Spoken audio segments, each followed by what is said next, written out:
and against the law.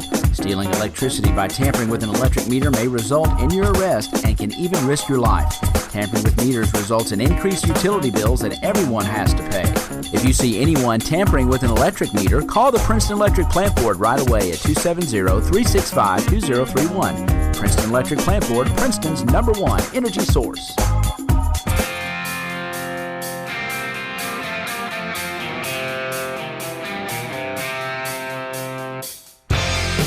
It's time for your SportsEdge.com Sideline Report with Todd Griffin. Talking sports and more here on 1580, 103.3 WPKY and worldwide at WPKYOnline.com. Here's your host, Todd Griffin. Good morning, everyone. We're on the air live from 1035 West Main Street in Princeton on the Sideline Report, and I got a full studio this morning. Lots to talk about. A busy sports week as always. First of all, Chris Ennis from Youth Incorporated is joining us and is going to talk about some youth football. Chris, good morning. How's it going? Good morning, Todd. It's going pretty good. We're getting started with some of our preliminary stuff, but most of it's just touching up on things that's to come versus things that we need to be working on to get ready for the season. And also in the studio with us this morning, the Caldwell County Lady Tigers softball coaching staff. David Schote, Chad Rennison, David Franklin, all in here. Good morning, guys. How's it going? Good morning. Going good. Thank you for having us in, Todd. Lots of people in the studio and lots to talk about today. First of all, Chris, want to get back to the football thing, and found out last night that flag football coming back for Youth Incorporated. Yeah, I had flag football a few years ago, and it was a pretty good success, and then it kind of went by the wayside, and I think Cray Lewis is going to be the one that heads up that venture, but I'm going to help him get involved in our league and try to get some other counties involved. I know Crittenden has a really good football program as far as flag before Junior Pro plays on Saturday mornings, and I know Trigg County as well with Jeff Hunter. They have a pretty good program. So we're going to try to get a situation set up, hopefully, where instead of these parents having to travel and stuff, maybe do like 3 different days, but do them at different sites and have everybody play at once so everybody don't have to travel so much back and forth. Cost will be relatively low for flag football versus regular football. Cray will be the one main contact on that, but once we get it rolling, I mean, I'll probably be involved for a little while trying to get it running off the ground. So it will be a community thing like some of the other sports. Yes, it'll be. It'll actually, and I think it's going to be co-ed too. So okay. I mean, at that age, we're going to only do first and second graders because third, fourth, and fifth and sixth obviously play tackle football. But I think first and second graders, and possibly we'll have to talk to Cray on this and see what the other counties do because I'm not sure. But we may even let a few kindergartners play. You know, that age, the bigger, stronger kids. You obviously don't want the ones out there that's going to stand in the middle of the field and cry. You know, I mean, okay. That's the way it works with those smaller kids at that age. So we hope to get it off and running. I don't know what Cray's target goal yet is. I know the last year, full year that I ran flag football, there was 130 kids in it, and that was in the spring. So hopefully we can run this in conjunction with the regular football season, play them early in the morning. We may even look at playing 2 games at once on the high school field because with little kids, the regulation size of a flag football field is not 100 yards. So you can play them sideline to sideline. You know, it won't take up a lot of your time, but it will be very interesting and very helpful for any child looking possibly to play football in the future to just get out there, catch that awkward shaped football and just kind of play around with it because you're going to be bumped, beat, you know, and stuff. Obviously, flag is a non-contact sport, but, you know, you will get bumped some. Other than that, you know, Cray's going to be kind of the point of contact on it once we get everything rolling. We've got a preseason meeting coming up with our Junior Pro Association. I think it's in the middle of April. Excuse me. Once that's done, then we'll have some little bit better networking skills on getting everybody involved with it. And it will also include cheerleaders? Yeah, I am assuming that's what he's going to do, yes. Way he talked, he was going to run it just like a regular football program right along in conjunction with our junior pro. I'm sure you'll see some of the normal coaches out there that's helping. I know I've offered my help. Most of my coaching staff offered their help. You know, referees will be probably high school kids. You know, that'll give money back to the program. You know, these kids that can't ref our junior pro games anymore because they want sanctioned refs, you know, that took away a lot of money from a lot of high school kids that were reffing games. I mean, it seems crazy, but if a kid that played football on Friday night can come out and ref 3 or 4 flag football games, make $30-$40, it may keep you from having to have a part-time job. You know, it would be a big help, and that would keep him more focused on athletics, more focused on academics. So we're trying. And we had flag football before, which I thought went really well, but it kind of ran into some other things. And it was in the spring. That was one thing that had it kind of hemmed up from the baseball end of it. But I ended up not being able to do it one year because of some medical issues.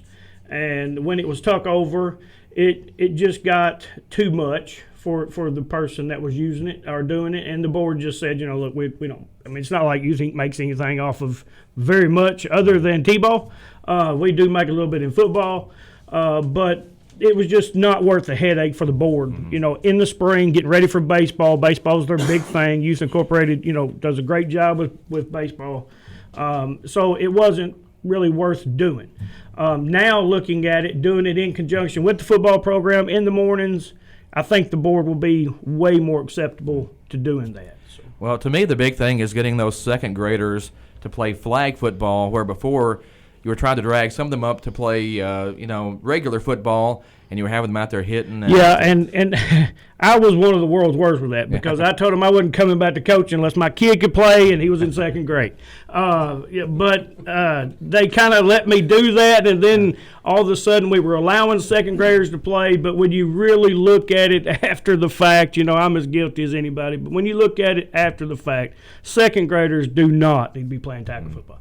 Now, we took the group of second graders that we had and went and played tournaments with them, and they were fine, but it was against the same age kids. Right. And that's the key. Our association doesn't have enough team support to where they can have just a second grader team. So these bigger cities that they're playing tackle football in, when people move, I understand it's okay. But around here, you just can't get the equal competition. You know, everything's relative to size. And I mean, if you take a second grader that weighs 30 pounds and runs him into a second grader that weighs 30 pounds, they're probably not going to hurt each other.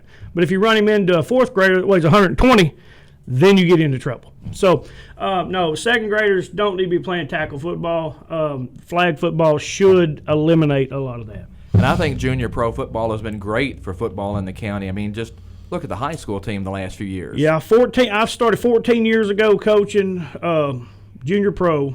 And through those 14 years, I mean, I've seen us either be competitive, win our district, and even move on past that. I've seen, a lot of kids get some opportunities to play a lot of high school or a lot of other football other than high school. Most of those kids have come through our program at some point or another. You know, Steve Cook-Eco had our program for years, and I was just a coach. And I think that we've had a pretty successful run. Splitting the teams, some people hate it. I just can't see where they can't like it. You put 11 kids on each team on the field every Saturday on one side of the ball and then 11 on the other side of the ball for 2 teams. Mm-hmm. It can only help middle school, high school. Yes, we take our lumps in Youth Incorporated, but we're generally competitive. I mean, if we're not competing for a title, we're right there. One of the 2 teams. You're never going to pick them evenly, but, as a whole, a kid runs through the cycle of 4 years. One of the 4, if not 2 of the 4 years, he's going to be competing for a championship. And that's just from Caldwell. And that when we're playing everybody else best, I mean, we're playing everybody else has a single team.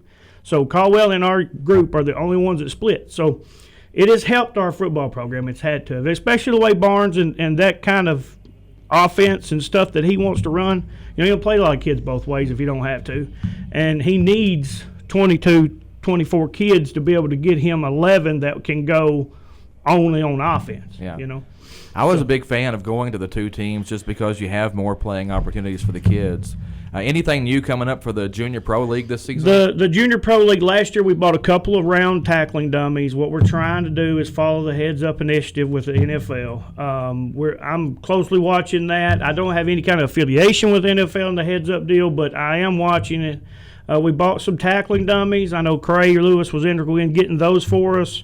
We're going to possibly look into getting something else that will aid us, but the tackling dummies is just a round donut you roll. And it takes a lot of the one-on-one contact away because you can teach, fit, form, and tackle versus fit, form, and tackle on a human. The contact's way less on a dummy. And we learned last year that from the beginning of the year to the end of the year, our tackling got tremendously better, and kids would hit harder. And I know from this day and age, people don't want to hear that, but kids would hit harder by the end of the year by hitting that dummy because their confidence started to rise. Because, the dummy they could run through and make a pop. They could really grasp and hold on to. And it made a huge difference. But football's changing. We all know that. I mean, it's changing from the top down instead of the bottom up this time. They're taking the head out of the game. They're protecting players. And, our referees are all sanctioned referees, so that does help. But in the coaching level, I'm going to make sure that we instill, the head has to come out of the football game. I mean, it has to go to the side. Even though you want that big hit, I'm as old school as anybody to lower your head and get me 5 yards, but you just can't teach that anymore. Right. So we are transitioning over that for the new year. So. Anything else to report from the football? Nope, I think that'll do it. We got our name out there early this year, so maybe we'll get this flag going, and once we get it going, maybe that'll bleed right into our junior pro program. All right, good deal. Appreciate you coming by this morning. Thank you, Todd. All right, that's Chris Ennis, who runs the Youth Incorporated football program, youth football, and appreciate him stopping by. And again, a lot of people in the studio this morning. We need to get to a break, but we're definitely going to talk some softball when we come back. You're listening to the Sideline Report on 1580, 103.3 WPKY. Get spruced up with quality mulch from Bashir Sawmill on Dawson Road in Princeton. We all know that buying mulch by the truckload saves money, and it's only $25 per load for dark natural mulch at Bashir Sawmill on Dawson Road, 1/2 mile past City County Park. Bashir Sawmill also buys standing timber and timberland. Give them a call today, 270-365-2330. That's Bashir Sawmill, family owned and operated in Princeton for over 50 years. Since 1978, Perry's Floors & More has been selling, installing, and servicing homeowners throughout Western Kentucky with quality flooring and workmanship. Perry's Floors & More carries luxury vinyl plank and luxury vinyl tile, carpet, window treatments, and more. Brands like Mannington, Shaw, Tarkett, Beaulieu, and Flexitech. Quality brands, excellent customer service, combined with 40 years experience is why they say you can walk on our reputation. See Bill and Lucy at Perry's Floors & More, 127 West Market Street, Princeton. Real Estate and Auction will be selling the real estate and personal property of the Gene Powell Estate this Saturday, March 16th. Auction items include antiques, guns, furniture, lots of tools, boats, planes, and cars. Live auction starts at 10 a.m. Real estate offered at noon. Property location is 15 Jefferson Street, Cadiz. For a complete list of items and information, go to www.atlasreaa.com. Atlas Real Estate and Auction. Josh Abner, Principal Broker and Auctioneer. Follow them on Facebook for complete auction details. Give your infant toddler a good start with WIC. WIC will provide formula and baby food for infants and nutritional foods for toddlers, children, and pregnant and breastfeeding moms. A family of 4 can make up to $46,435 annual gross income and still qualify for WIC. Those on Medicaid will qualify with their Medicaid card. Grandparents raising their grandchildren, there is help. Contact your local health department in Caldwell, Crittenden, Livingston, Lyon, or Trigg County to set up an appointment. WIC is an equal opportunity provider.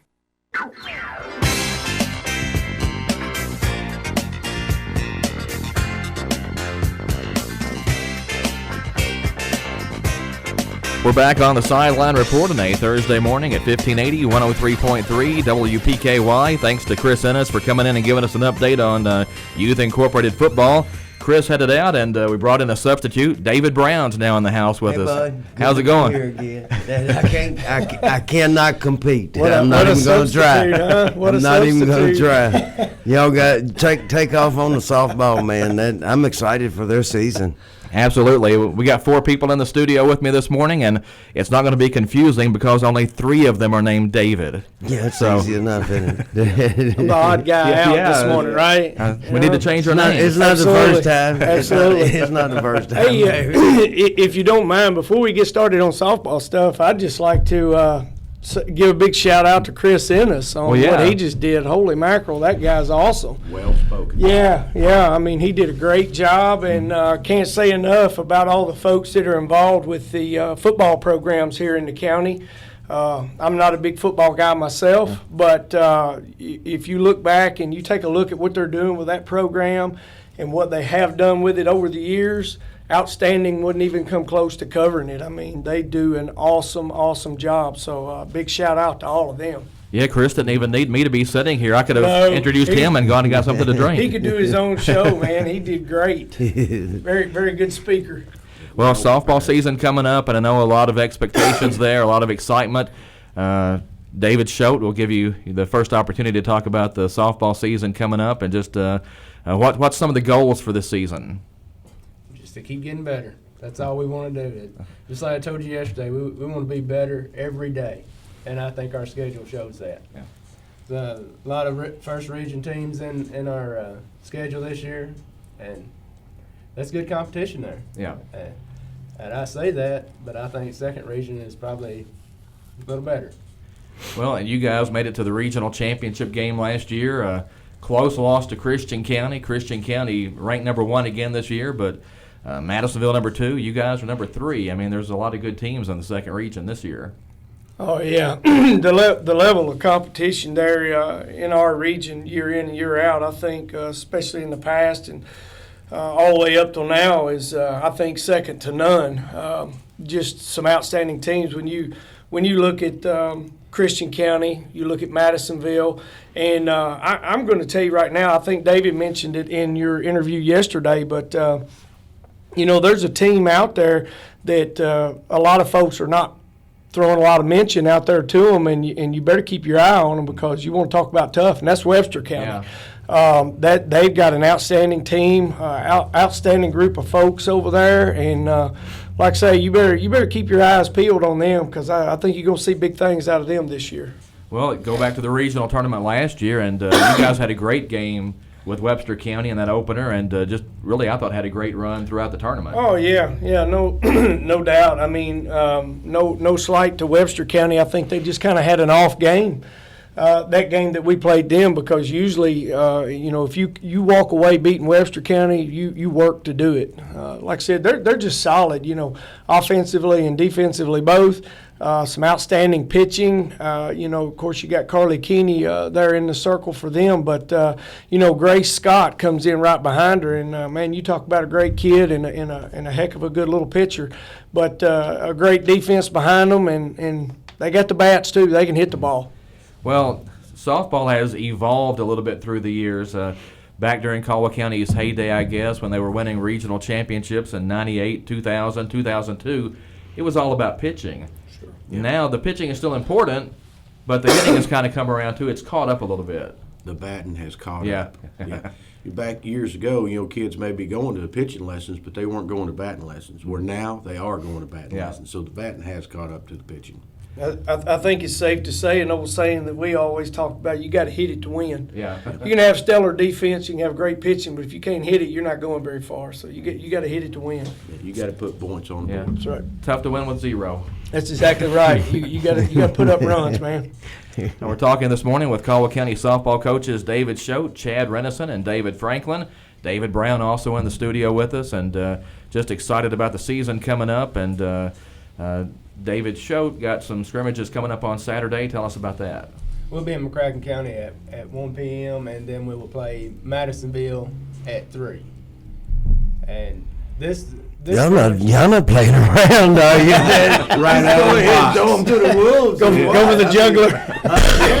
David, you heard Hey, what I said? think it. I know. We want to be better. Yeah, right I out of think the it's box. the way you do it. I've watched some other teams that wanted to have that 25-2 record, and then you get to the doggone regional tournament, and it's like, I think it's the way you do it. Go ahead and break their hearts, show them where they are, build them up, and when do you're it. 25-2, who'd you really play? Did Right. you actually get better? Yeah. No, you didn't. I think we took that approach ever since back when we started out with these young ladies in travel ball. Our first couple of years, man, did we take some lumps. And we tell the old story so many times. When they first started out, I was like, they were awful. I mean, we couldn't even play pitch and catch, And it kind of evolved from there. But once we kind of got our feet planted and we started playing in some tournaments, then David and I talked about it, and we were like, you got to start working on getting better. Winning a game, winning a tournament, bringing home a trophy. Hey, that's all fine and dandy. But David Franklin said it right too. You got to look at who you played. we've always said, if you're going to tournaments and you're just walking all over everybody every weekend, you're going to the wrong place. You need to step your game up. If you get lumps on the head, over time it doesn't hurt as much. Correct. Yeah. And so you know what you have to do to avoid that, and I think kids rise to the occasions, especially with a good coaching staff. I think it's huge. Hey, you make mistakes. It's just what you do after the mistake. I mean, your best lessons are the ones that are bought. So when them best lessons are ones when you lose that game, you want to win it the next time. Pain is life's greatest teacher. There's no doubt. Right. We're going to be in the Huntsville, Alabama Bob Jones Invitational Tournament, and actually to be in that, you send in a resume on what you've done, not what you think you can do. What have you done? The Ken Chambers, he contacted me. He's like, "Would you guys be interested in being in this?" I said, "Yeah." He said, "Well, send me a resume." I was like, "Resume for a softball tournament." So whenever I called him back after I emailed him the resume, I was like, "We want the best you got." He said, "What?" I said, "I want our kids to be punished when we get down there." He said, I've never heard a coach say that." I said, "We're coming down there to get better. Whether we win or lose, that's fine. But we want to see the best competition you've got." Yeah. He said, "You do realize that we have state champions from Florida, Georgia, Alabama, and Kentucky going to be here. So that's the group we want to be with." Well, you talk about records, and you just go back to last season. I think the record was, 18-12? So, I mean, it's not like you're approaching 30 wins, but you were a play away from going to the state tournament last year. Yeah. And we had several one-run losses last year, which could have went either way. Right. Yeah. I think we were competitive last year in pretty much every arena that we played in. And I'm kind of like David. I think at the end of the day, that's what you have to look at. You know, you're here to build a better ball player and a better ball team day in and day out. And if we can hit the field today and be a little bit better than we were yesterday, then hopefully we're going somewhere. You know, and you definitely want to build a better ball player, but you also want to build a better person too. You know, it's not all just about ball; it's about life too. Well, yeah, and it's fun to have an easy game every now and then. But I'm not sure you don't get much better when you win 15-0. No, you don't. You don't really get anything out of that, to be quite honest with you. Lazy. Most of the time, you get complacent and lazy. I don't see any easy games. Yeah, not on your schedule. No. It will pay off. Yeah. You know, I just thinking back, and of course, you all are all so much younger.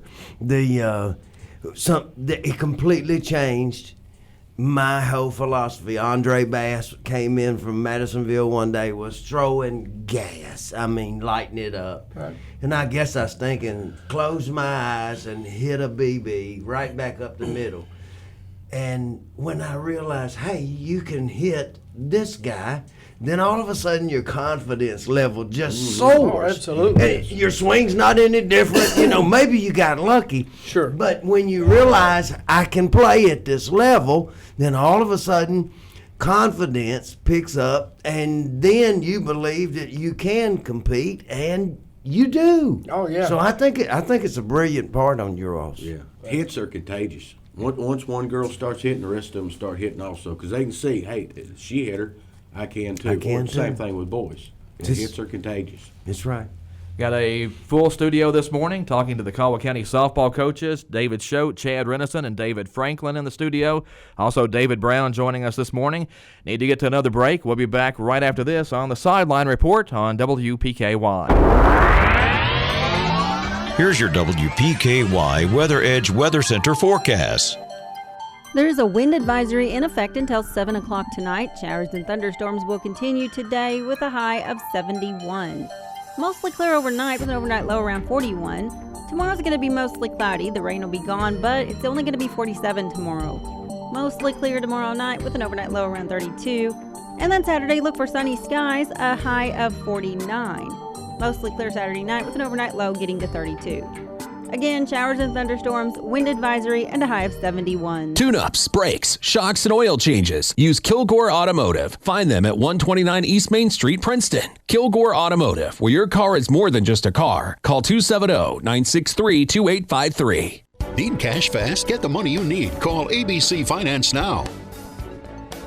Life doesn't always go as planned, and sometimes money is tight when you need it most. At ABC Finance, we're here for you. Hi, this is Jody Lamb at the Princeton ABC Finance location. And this is Todd Morris at the Hopkinsville location. And we can help you in a pinch, even if your credit is less than perfect. At ABC Finance, we provide loans up to $15,000 and the individual attention to help you get your finances back on track. We are locally owned and staffed, and decisions are made quickly, usually within an hour. No appointment is needed. Walk-ins are welcome. You can even give us a call, and we will take your application over the phone. Or you can apply online at abcfinanceonline.com. And like ABC Finance on Facebook.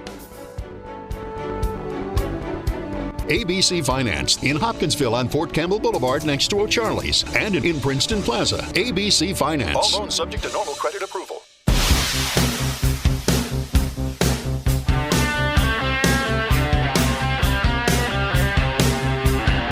The Sideline Report continues on 1580, 103.3 WPKY, and a busy Thursday morning on the show. Softball coaches David Schote, Chad Renison, and David Franklin in the studio. David Brown also in here with us this morning, and still lots to talk about the softball team. The season opening up Monday out here against Henderson County, and David, you were talking about no easy ones on the schedule, and you start, first couple of games are Henderson and Christian County. Yes. And then Clarksville, I think it's Clarksville High. On the schedule, I think I have Clarksville Northeast or one of the teams in Clarksville. But that will be at Christian County next Saturday. Okay. That's gonna. Well, I want to take that opportunity. You know, Youth Incorporated, we want to round up as many kids as we can to play in our development league, in our minor league, I guess I ought to call it, before they get to high school. Because we feel like that we're feeding these kids to the high school program. On Monday, for the softball team opener and the baseball team opener, both are here at home at Youth Incorporated. We want to invite all the kids to come out and support the Lady Tigers and the Tigers. And we're going to cover them at no expense to them. We want them to come. If you haven't registered, that's where we want. That's going to be our last day for it all. So if your kid's thinking about playing ball, bring them out. Let them see the big kids play, and let's get them signed up to play this summer.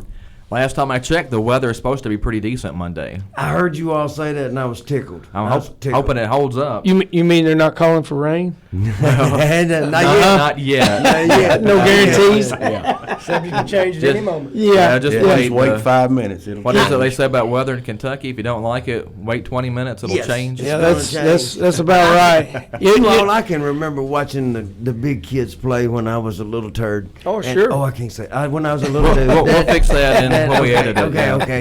When I was a little dude, and I remember watching the big kids play, man, and I was so fascinated. And so if we can get the younger kids to the ballpark, I think they'll fall in love with the game of softball. Oh, yeah. I think they'll fall in love with Absolutely. the game of baseball. I hope they will anyway. And you know, to expand a little bit upon what you were talking about, you know, by bringing them out to the ballpark, I guess I could kind of speak on behalf of these other coaches too.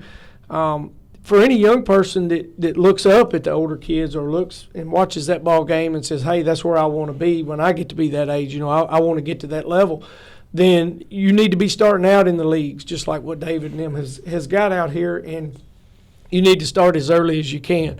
You know, fundamental ball is what I think we tried to put ourselves at as much as possible is playing fundamental ball. I mean, you got to do the basics. You got to do the little things right, and then everything else will come together.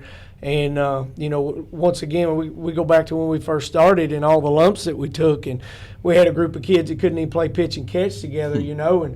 And a lot of days that David would come into practice a little later because he couldn't get there right at the beginning. And I'd have the girls out there, and we'd be working on playing pitch and catch. And I remember David come in one day and he was like, are you planning on doing anything else this season other than just letting them throw? And I said, well, you know, you got a good point, but I said, my question to you is, what would you like for them to do? Because if they can't pitch and catch, what else are you going to do? I want them to be the way they are now. Yeah. It turned out good. I didn't realize it was going to take as long as it has. Was the problem. And that's funny that you brought that up, because I remember Katie was going to pitching lessons. Yes. And she showed up at a game and she's running late. She's just as happy as can be. She comes running up. She's like, "Guess what?" I said, "What?" I said, "My pitching coach taught me how to throw a curveball today." Said, "You're proud of that, aren't you?" She said, "Yes, sir." I said, "Ask him when he's going to teach you how to throw a strike." Yeah. She just turned and walked away. It's worked. It's worked. Whatever. Well, they did trust the process. Yeah. And that's what it is. There is a process to all this, and you've got to start at the ground level. You can't start at the top. No. It'd be nice if you could, but then again, it wouldn't be worth as much, I don't think, if you could do that. About like anything else, the hard work. Yeah, if it was easy, everybody could do it. Kind of like Tom Hanks said in The League of Their Own, the hard is what makes it so great. Yeah. If it was easy, everybody'd be doing it, and there'd be no glory to it. So. Well, that's just like when we'd driving all the way to Nashville, going to a pitching coach, and we'd been up there for quite a while. My wife, she asked the pitching coach, she said, "Well, I just don't see, that it's coming along very fast." And he looked at her and he said, "It's not going to be overnight. Yeah. You just don't snap your fingers and it happens." He said, "Trust me, it'll come along. She has the talent." He said, "But you got to let me have a little time." Yeah. And we were wanting it right then. It's definitely a process, and we've always said that David Schoten and myself, we've never really done anything with pitching portion of the game. We didn't know enough about it. We didn't know enough about the mechanics, so we steered clear of it, and we always let David and Cindy Franklin take care of that part of it, because they knew what they were doing. They knew about mechanics, things of that nature. And David Schoten and I just always felt like, hey, if you don't know what you're doing, you're better off to step away and leave it alone. And I'm not saying that we know a whole lot more about anything else, but maybe we know a little bit more. But it's definitely a process, whether you're talking about hitting, whether you're talking about defensive play, you're talking about pitching, whatever position it is. There's a process to it. It doesn't happen overnight, and you got to be willing to endure the process, and you definitely got to trust the process. And there's constant changes coming along all the time. Oh, yeah. I mean, we're constantly learning something new, going to coaching clinics, go to different coaches and just work out with them, just so that maybe we can get a leg up, because we're not saying we're the greatest. We're kind of like the kids, Right. You try to be a little bit better today than you were yesterday. I don't know that we've done real well at that, but we've tried anyway. Yeah, I like to tell the story of Chad come to me one day and he said, I believe Caddy could be a pretty good pitcher. She'd get the form and all that. And I said, "Oh no," I said, she's not pitching material. He goes, "Oh yeah," he said, I believe y'all look for a." So I have Chad to thank for all the money and all the miles I put on the vehicles. He was trusting me like I really knew what I was talking about, especially back at that time. Yeah, little did I know. Yeah. Well, you need to thank him for the scholarship, too. Oh, I do appreciate that. It did pay off. It has paid off, so yeah. Well, one thing I think you guys have going for you, and I told you guys this at practice the other day, is you have kids that want to practice and want to get better. Oh, yeah, most definitely. Not every team always has that. To me, that's, you don't want to take that for granted that kids are willing to come in and work and trying to get better. Mm-hmm. Yeah, Friday morning we're going to have a 7 a.m. practice. Oh, wow. Well, I probably won't be there for that one. But. Well, we were depending on you being there, Todd. Come on, man. Yeah. Coffee and donuts. You got to get the pictures with the fog coming up off the grass, I was lucky to get here today, but Noah and the other guys that went off to Wren Lake, they get up at 5:30 and they go swim at 6, and that's exactly right. It is a grind. Absolutely, you got to have a passion for it. Well, and the coach is going to eliminate those that don't. That's right. Because you can't get any better if you're not willing to give. Well, when they do get to college, like you said, before they go to class, they're going to practice that morning, and then when they get out of class that afternoon, they're going to practice again. Yes, they are. They're going to weed out the ones. Well, I guess that can kind of go back to when you set your practices up. Not that we have the greatest practices or the best at what we do, but we've always tried to set our practices up to be pretty fast paced, to be moving all the time, to be quick, and I guess you can kind of lay that into what you were talking about, Dave, as far as you take a kid and you watch them day in and day out at practice, and if they start laying down on you in practice, then you're probably going to lay down on me in the game at some point in time when it gets really tough. So that's a form of weeding out the ones that's not going to make it. I mean, and that's basically the way that it is. Todd, you were talking about practice. Robbie Thompson's come on to help us on the coaching staff this year. During the cut period, we were talking to the kids, telling them what they needed to do, what's going to be more beneficial to every one of them. And I can't tell you how many times he told those kids, you're going to have to love practice. And he's exactly right. Because a lot of the younger ones, that's all they're going to get is a ton of practice. So basically really that's a grind for these younger kids coming up because they've not been in any 2 and 3 hour practices. And like Chad was saying, they're pretty fast paced and we go. And anytime anybody wants to come out and watch one, come on out. Yeah, all the years that I've coached with these two right here, I've always heard them tell, "Hey, you practice how you play." Mm-hmm.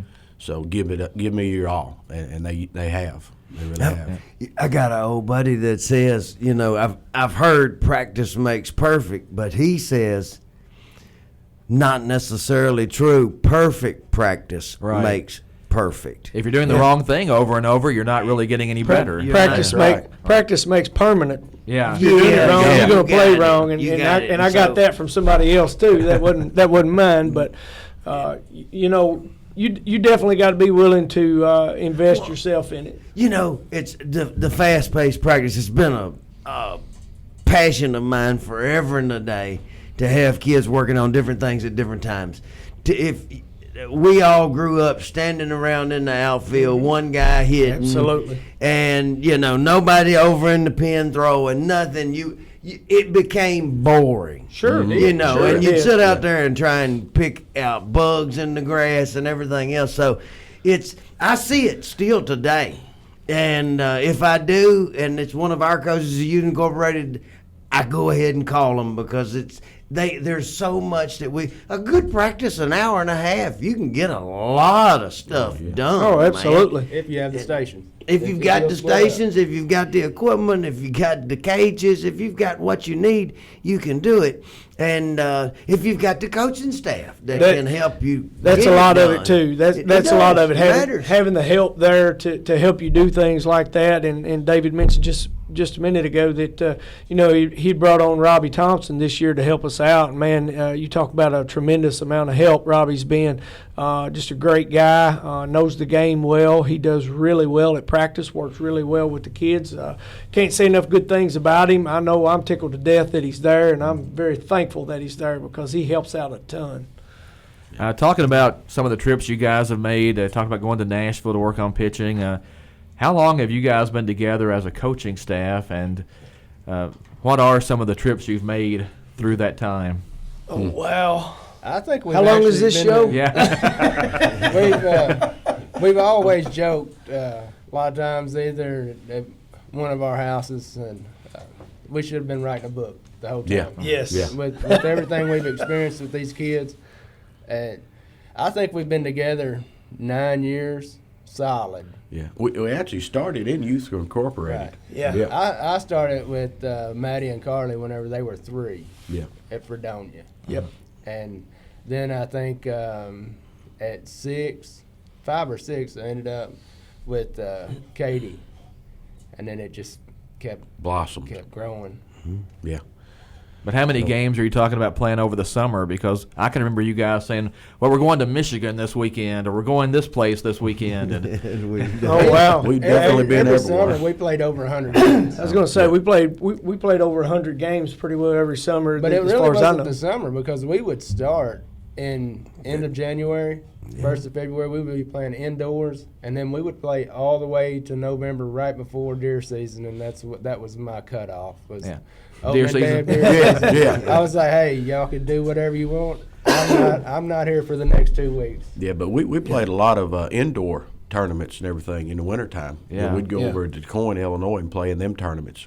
So it was year round for us. It was almost like it never stopped. I think a lot of times we probably November, December, we kind of took off those couple of months back. Just about a month there because we were always trying to get back ready because we would go to the coin, and our first tournament over there would normally be the end of January. Yep. So we'd give them about a month off, and then we'd give them the week of Christmas off. But when you come back after Christmas, we've got to hit it hard. Yeah. But I think it's important that those girls have all played together that long. I mean, they all know many years. each other's strengths and weaknesses and what they all need to work on and get better at and what they need to do to try to win a game. And they know how to push each other's buttons, too. Yeah. Oh, yeah. And ours. Yeah. Most definitely. They could probably definitely tell you what the other one's next move is going to be in about any situation. But they've definitely played a lot of games together, been a lot of places together. Wow, I wish I'd have kept track of all the different places that we've been. From Florida all the way up, like you said, Michigan. Yeah, we were playing in the Nationals. We played the year up in Michigan. We ended up getting 4th in the ASA Northern Nationals up there. And if I'm not mistaken, there were 70-something teams in that tournament up there. But beautiful place, and that was a great tournament, great experience. And to tell you how tough the competition is here in Kentucky, 2 of the top 4 teams in the whole tournament was Kentucky teams. Oh, good. Yes. Yeah. All right, we need to get to another break here on the show. Got more coming up, so stay with us as the Sideline Report continues on 1580, 103.3 WPKY. Here's your WPKY Weather Edge Weather Center forecast. There is a wind advisory in effect until 7 o'clock tonight. Showers and thunderstorms will continue today with a high of 71. Mostly clear overnight with an overnight low around 41. Tomorrow's going to be mostly cloudy. The rain will be gone, but it's only going to be 47 tomorrow. Mostly clear tomorrow night with an overnight low around 32. And then Saturday, look for sunny skies, a high of 49. Mostly clear Saturday night with an overnight low getting to 32.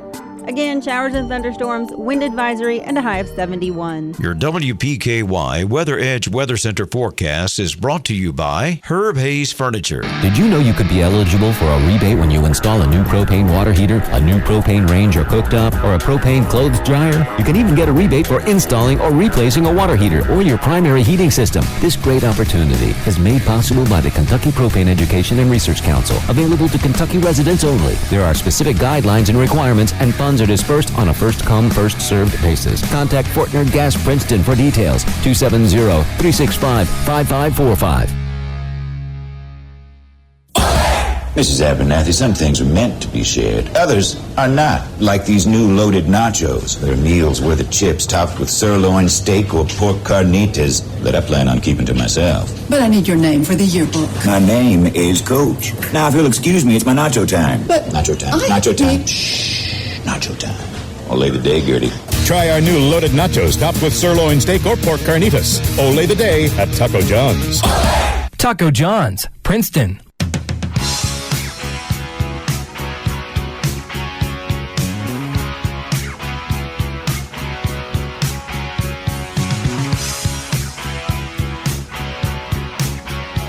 We're back on the Sideline Report on a Thursday morning on 1580, 103.3 WPKY and online at WPKYonline.com.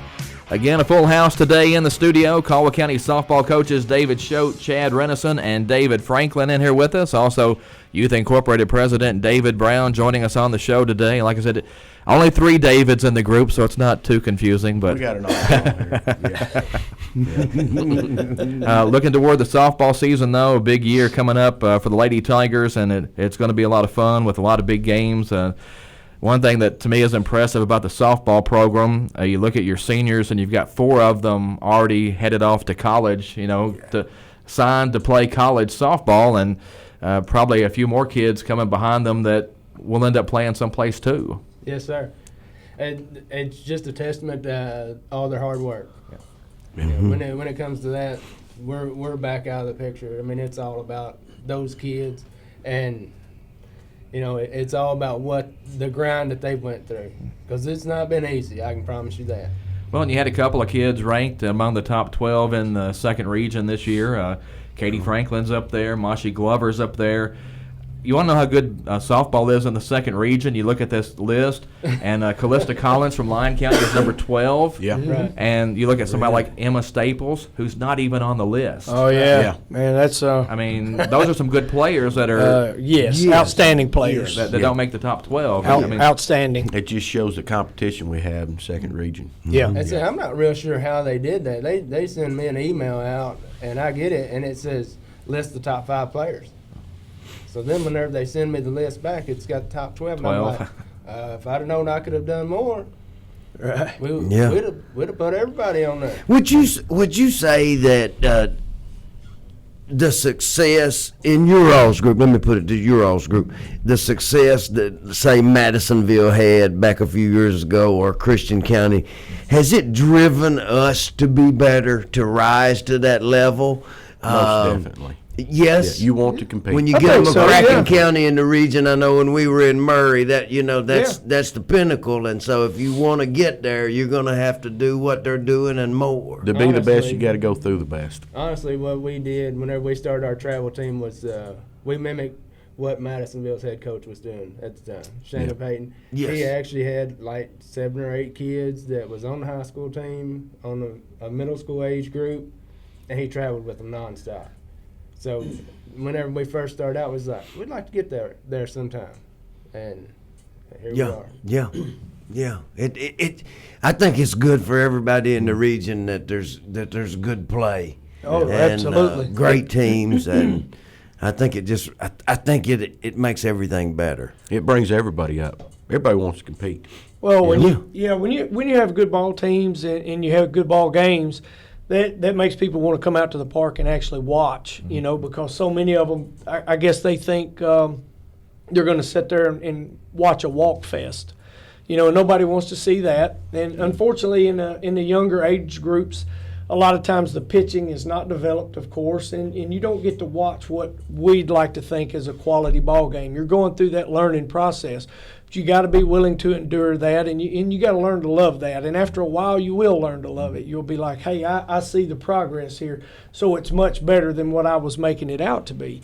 But as they get a little older and they do start playing, some real quality ball, and I'm not trying to slight any of the younger players, but at a younger age group, they are still in that learning process. But when they start getting on up, and I'm going to say in the upper 12U to the early 14U ranks, and you start watching some better teams, that's where you're really going to see some good ball games. And, I was always a baseball guy. I played baseball and was just always a baseball guy and never thought anything about softball, and especially fast pitch. And then we get off into it, and the more that we got into it, I was like, I like this so much better than I did baseball because it's so quick, it's so fast. And I'm not trying to slight baseball in the least because I still love me some baseball. I love to watch a good baseball game. But the age-old question, I think, at least for organizers of youth baseball and softball, is the pitching thing. Because if you try to run a pitcher out there, well, like you say, nobody wants to see just walk after walk after walk. But if you use the pitching machine, then you don't teach anybody how to pitch. That's correct. That is correct. And so where do you go? Right. I think, just my opinion, I think you have to be willing to endure that time. And when I say endure, I hate, maybe I should use a better word, but I use that because that's all I know, is that you got to be willing to endure that because, sometimes you may think it's painful, but learn to pick out, hey, they're getting better. See that process starting to work. And sometimes you're like, wow, when are we going to get to see a kid hit or them throw one where they can hit it? But they've got to learn. They've got to learn. Mound time means a lot. You can pitch in the gym, you can pitch in practice, but mound time, actually pitching against an opponent, that's when you really get better. When you learn how to do that. David, you work with the pitchers, and you guys have some younger pitchers coming along. Of course, Katie's going to eat up the bulk of the innings this year on the varsity team, but you've got some freshman kids you're working with too. Yeah, we've got Alyssa Stallings coming along real well. We're real excited about the younger girls. You got Jordan coming along, and then you got Glacia Copeland coming along. We've got some younger girls coming along, and we're real excited. We've even got some 7th and 8th graders coming along. Macy Tyler, she's looking good.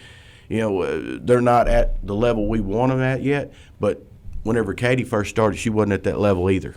So we have some girls coming along. We're real excited about it, especially for the JV girls. But we're going to be a lot better off this year, even on the varsity with Alyssa coming on. She's a freshman this year. She's going to help us out a whole lot. Well, softball has evolved to the point, though, where you can't just get away with one pitcher anymore. No. Back in the day, every team had the person that was the pitcher, and that was their position. What happens with the one pitcher, you'll go real good for about 4 or 5 innings until with everybody going to these batting lessons. about the 5th, 6th, 7th inning, that's when they start figuring you out. So that's where you need that second pitcher, a little different from the other pitcher to throw in there to throw them off. Well, and the pitching rubber moving back about 3 feet a few years 43 ago. 43 feet now. Yeah, that made a big difference, I think, as far as opening things up for hitters. Yeah, being able to see the ball longer. Yeah. Yes, you are correct. Because it used to be rare to see a home run in a fast-pitch softball game, but now you look, and Mashi Glover, I think, had 9 last year by herself. Oh, yeah, 4 in one game. Yeah. Yeah. So you used to never see that. It was a pitcher's game, and it was a 1-0 or 2-1 game. This year, even the good teams will put some runs on the board. Oh, yeah, and the bats. You know, the technology has come along with these bats. They're hotter than ever, coming right out of the factory. So that's put a hurting on the pitching also. One thing I didn't notice until I was doing the preview for your Sports Edge earlier this week, it's been since 2002 that Caldwell County has won the district championship. Yes. That's going back to the 5th district, and we've had some decent teams through there. A lot of these kids weren't even alive then. Yeah. That's true. That's right. That's right. That's the year mine was born. Right. You look in the 7th district, and Madisonville's won 6 straight. Before that, Hopkins County Central had its big run where it was one of the top-ranked teams, not just in the district or region, but in the state. Sure. So it's been some tough going to try to get that, but at the same time, you go back to last season's regional tournament, and you guys were right there in that game, and, it could have went either way. Oh, yeah. When you went late in them innings like that in the 9th inning, it could have went either way. Do you really want to talk about the blown call, Todd? Well, I was going to throw that out there. That's the elephant in the room, Yeah. We're trying to dance around it a little bit. But no, you're not. You've mentioned it 2 times. Obviously, you want my opinion on it. I'll talk about it so you don't get in trouble if you want me to. No, I don't care. I will not be in trouble over it because obviously the rule is not as it's written. Well, no. So, And I guess it depends on who interprets it as to how it's applied. But there was a play out by the fence, and the officials ruled that the ball went under the fence in the outfield. If you're from Caldwell County, you don't think it did, but that's not going to change anything. But the best part about all that was that you guys came back even after that call that went against you. One of those things where you kind of pack it in.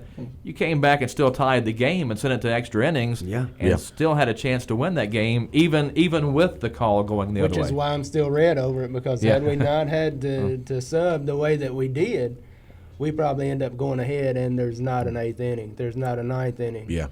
The ball game's over in the 7th inning. And that's where it hurts only having one pitcher. Yeah. Right. They pitch one pitcher all 9 innings. And it was hot. Yeah. It was hot. I think, too, I know, during warm-ups and things, you walk out on the field and you walk out into the outfield and different things. But going back to, you were talking about the call, and they said the ball got under the fence. I don't buy that because I didn't see any holes in that fence out there, and I didn't see any gaps between the ground and the fence out there, and I'm pretty well going to leave it at that. But isn't it good to know that the girls are that close? Yes, absolutely. They are that. Absolutely. Well, they were there. They're there. Yeah, sure. Yeah. And to me, I think it's really a positive note because I don't think they're still living there. I think they want to go ahead and finish. And, but it chapped them. It chapped all of them. It's chapped them, and they're coming back with a vengeance. They're ill about it, and they're wanting that game back. Oh yeah, it's all water under the bridge now. Time to move on and let's play some more ball. Well, it's time. If you can look at it from the official standpoint, one of the outfielders for Christian County got tied up in the fence, which is not reason to stop the play. But I think when you see something that looks weird like that, I think it kind of throws you a little bit, and maybe that's why the call ended up the way it did. I'm just going to throw that out there. Hey, and that's a possibility. I'm not going to say that it's not, but I know Johnny too well. It is what it is now, I guess. It's all good. It's all good. Hey, we know where we got to go. They've tasted it. Yeah. And now they know what it's going to take to go back and do it. I can remember having some heartbreaks along the way. But all that did was say, okay, I'm going a little longer today. I'm going to work a little harder. Oh, yeah. Yeah, you gotta move on. I mean, like I said, it's water under the bridge now. You're listening to the Sideline Report on WPKY, Princeton, Kentucky. In the studio today, David Schote, Chad Renison, and David Franklin of the Caldwell County softball team. David Brown from Caldwell County Youth Incorporated is also in here with us, and a lot to talk about. And time is running out, but still want to talk about the season coming up because, again, you guys were so close last year. I think that's a big motivating thing, and that was a really good Christian County team. It's not like one call was the whole ball game or anything like that. Exactly. They were really, really good, and you guys had them on the ropes. Yeah, you can't take anything from them. They're a good team, well coached. Yes. And they're going to be good again this year. That's why that's one of our first games. And they got some stars on their team too. Oh, absolutely. Going to college. Yeah, they got some stars on there too. They're as solid of a ball team as you'll see anywhere in this end of the country. I mean, no doubt. They're stellar from top to bottom. I mean, that's all there is to it. They got some great ball players, and like David said, they're very well coached. I mean, you have to give a lot to the coaches over there because they invest tons of time into their program. That's the reason why they're where they're at right now, is a lot of that reason. Yeah, they've had some talent, but they've worked a lot with that talent, and they've really invested in their program, and they've done an outstanding job of it. Yeah, 1 through 9 can hit the ball over there. Yeah, you can't definitely take any of them for granted. Well, and in the district, Madisonville is going to be just as tough as always, and I'm not sure if you look at it that maybe Madisonville shouldn't be the favored team in the region because they just keep throwing kids out there. Like I said yesterday, 1 through 4, however they shook out, I think everybody should be happy with that. But Madisonville, you're raising a very good point there because you're returning Courtney Patterson, and 2 years ago, state MVP winning. of the state championship. Yeah. I mean, she's good, but she has a lot to go with her too. So I'd have to agree with you. That's another great program over there. You're talking about another program that's invested tons and tons of time. They've had the talent, but you also have to invest the time into it to mold that talent, and they've absolutely done it. And Shannon Payton, he was the skipper over there for a pretty good little while, and can't say enough good things about that guy. He's a class act, but he is definitely an outstanding coach. He's a student of the game, and they've done wonders, all of them, with that program over there. Never underestimate them. And don't forget about Lyon County. A lot of people kind of got them in the back seat, but they're going to show a lot of people this year. Well, I was going to say there are other good teams. Henderson County, I think, is going to be better this year. Yes. Trigg County is going to have maybe its best team ever in fast pitch softball. Sure, Trigg's done an outstanding job over there. But I guess the big question, though, going into the season, what do you guys have to do to be successful and try to finally take down Madisonville in the district and take down everybody in the region? Healthy and humble. Yeah, we need to stay healthy. That has bit us in the past. Yeah. I think, like David said, healthy and humble, Number 1, stay healthy. Number 2, be humble. Don't forget where you came from. Don't let your ego get the best of you, Just go out there every day and play ball because you love to play ball, We've talked some about the hitting, and I think it's going to be a really good hitting team for the Lady Tigers this season. But from what I've seen in practice, you guys are going to be pretty good defensively too, I think. We've always been good defensively, always, and it's usually carried us.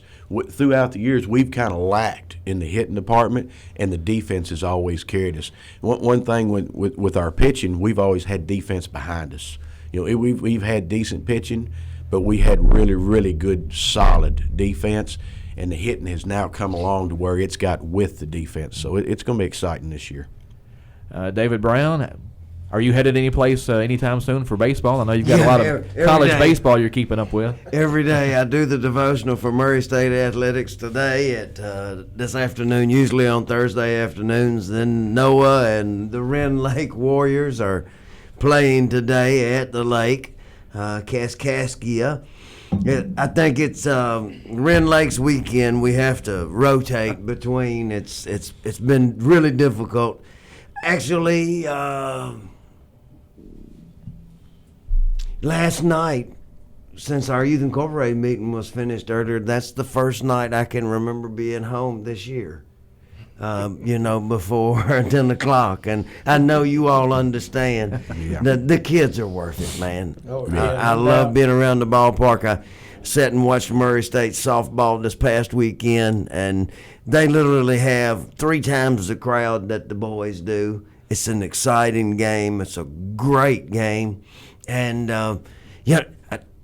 I don't want to take up all the time, but I talked to Kara on Monday, the Murray State coach, and she talked like she could put together a whole team out of the second region. Yeah. That was one of the things she was talking about. She said, I think we could compete at this level and have success with second region softball.